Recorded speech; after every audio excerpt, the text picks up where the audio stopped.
নমস্কার বন্ধুরা, সবাই কেমন আছেন? আশা করছি যে যেখানে আছেন খুব ভালো আছেন, সুস্থ আছেন।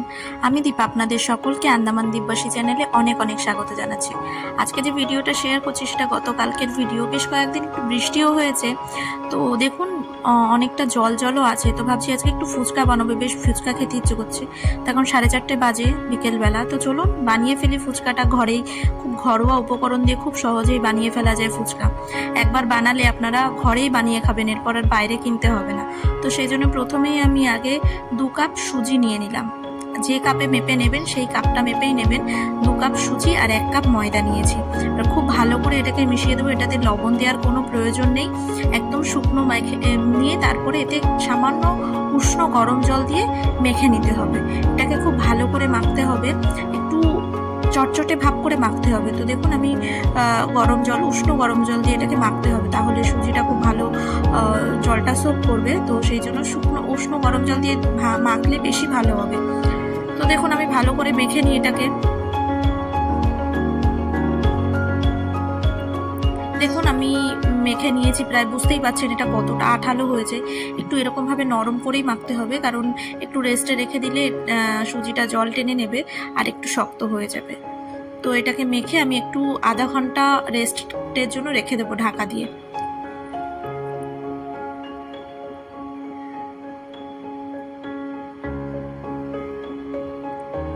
আধা ঘন্টা হয়ে গেছে। আধা ঘন্টা পর দেখুন এখন সুজিটা কতটা শক্ত হয়ে গেছে ডোটা।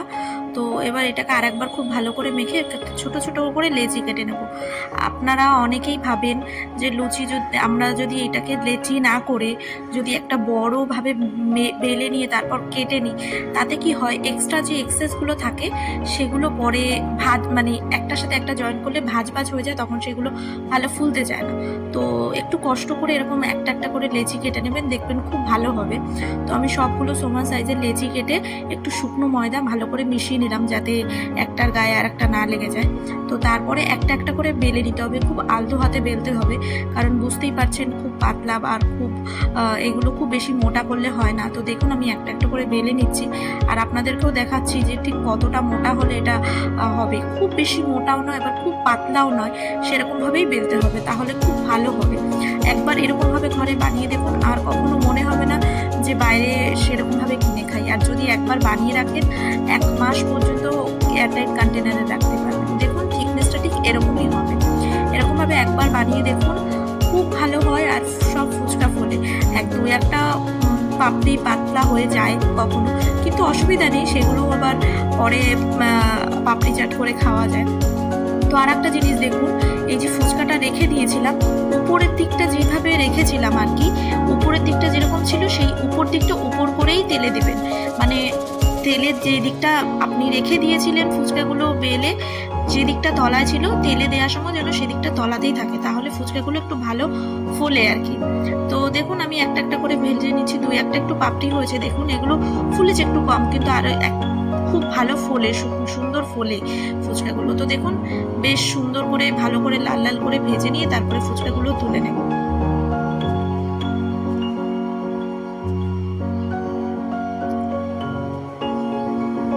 দেখুন কত সুন্দর ফুলেছে ফুচকাগুলো। বেশ ভালো লাগে যখন ফুচকা বা লুচি ভাজতে গেলে এরকম যদি ফুলে, তাহলে মনটাও বেশ খুশি লাগে, তাই না বলুন? তো চলুন ফুচকাগুলো সব ভেজে নিই।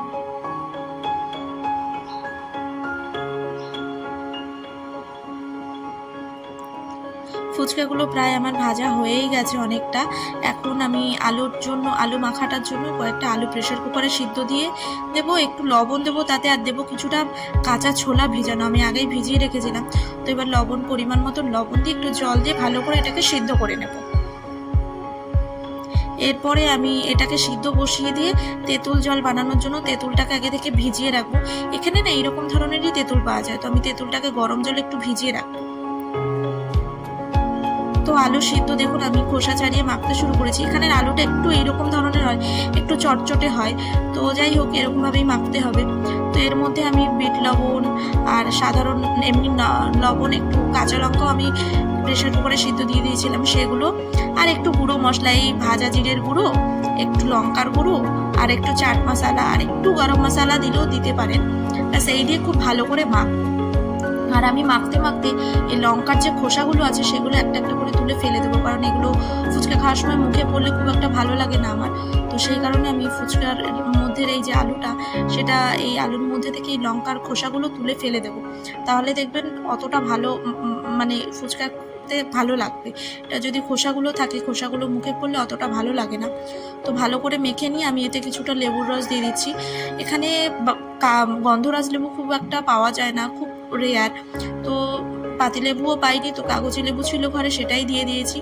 আর দিয়েছি ছোলা সিদ্ধটা। এরপরে দেবো বাদাম, কিছুটা চিনে বাদাম। আমাদের কলকাতায় যে এইভাবে ফুচকা মাখে, এটা খুব সুন্দর লাগে। তো আমি একটু টেস্ট করে দেখলাম, মনে হলো একটু চাট মশলা লাগবে, তো আর একটু চাট মশলা অ্যাড করলাম।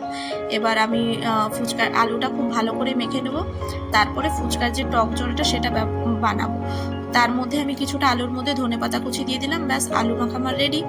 আর এদিকে আমি তেঁতুল জল বানানোর জন্য তেঁতুলেরও পাল্প থেকে জল বের করে দিয়েছি, একটু জল বেশি করে দিয়ে এবার এর মধ্যে বিট লবণ দেব, আর একটু সাধারণ এমনি লবণ দেব, আর দেবো একটু সামান্য লঙ্কার গুঁড়ো ঝালের জন্য, সামান্য একটু, আর দেবো চাট মশলা। এবার এর মধ্যে ধনেপাতা কুচি দিয়ে একটু লেবুর রস দিয়ে খুব ভালো করে এটাকে মিশিয়ে নেবো, তাহলেই হয়ে যাবে ফুচকা।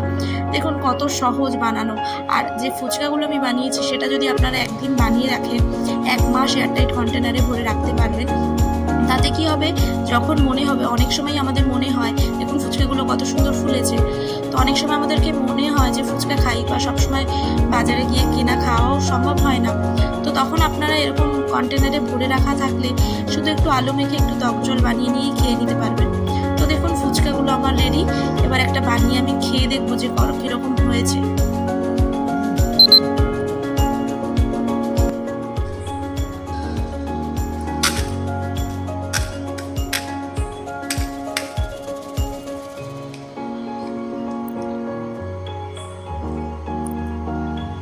দেখুন কি সুন্দর ফুচকাগুলোর আওয়াজ, এতটাই ক্রিস্পি হয়েছে। তো আমি একটা ফুচকা এবার খেয়ে দেখবো একটু আলু ভরে। এই ফুচকাটা দেখে আর নিজের জিভে জল চলে আসছে, আর লোভ সামলাতে পারছি না। তো আগেই একটা নিজে খেয়ে নিই, তারপরে হাজব্যান্ডকে নিয়ে গিয়ে দেবো। আগে খেয়ে দেখি কীরকম হয়েছে। সত্যি ফুচকা দেখলে না বলুন মুখে জল চলে আসে। আমি এখন ভিডিওটা এডিট করছি, এখনই মনে হচ্ছে যেন জিভে জল চলে আসছে।